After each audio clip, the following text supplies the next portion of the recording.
Hello friends, તો આજે આપણે બનાવીશું 3 જાતની ચટણી જે તમે ચાટ, ભેળપૂરી વગેરેમાં ઉપયોગ કરી શકો છો. અને એ ટાઈટ ડબ્બામાં પેક કરી અને ફ્રીજમાં 15 દિવસ સુધી ઇઝીલી તમે રાખી શકો છો. તો મારી ચેનલને જલ્દીથી સબસ્ક્રાઈબ કરી લ્યો. સૌપ્રથમ આપણે ખાટી મીઠી આંબલીની ચટણી બનાવીશું.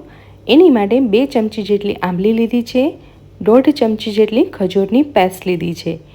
હવે એમાં 1 ગ્લાસ જેટલું પાણી એડ કરશું અને સારી રીતે એને મિક્સ કરી લેશું. મિક્સ થઈ જાય એટલે એને 5 મિનિટ સુધી ગેસ ઉપર રાખી અને ઉકાળી લેશું. ઉકળી અને વ્યવસ્થિત ઠંડુ થવા દેશું. તો તમે જોઈ શકો છો કે વ્યવસ્થિત ઠંડી થઈ ગઈ છે. હવે આવી રીતના આપણે પલ્પ અલગ કરી લેશું, જેથી મોઢામાં કોઈ છોતું ન આવે એની માટે આવી રીતના ગાળી લેશું. થોડું પાણી એડ કરી અને ફરીથી ચમચીની મદદથી ફરી ગાળી લેશું. તો પલ્પ ગળાઈને રેડી છે. હવે બાકીના મસાલા એડ કરી લઈશું.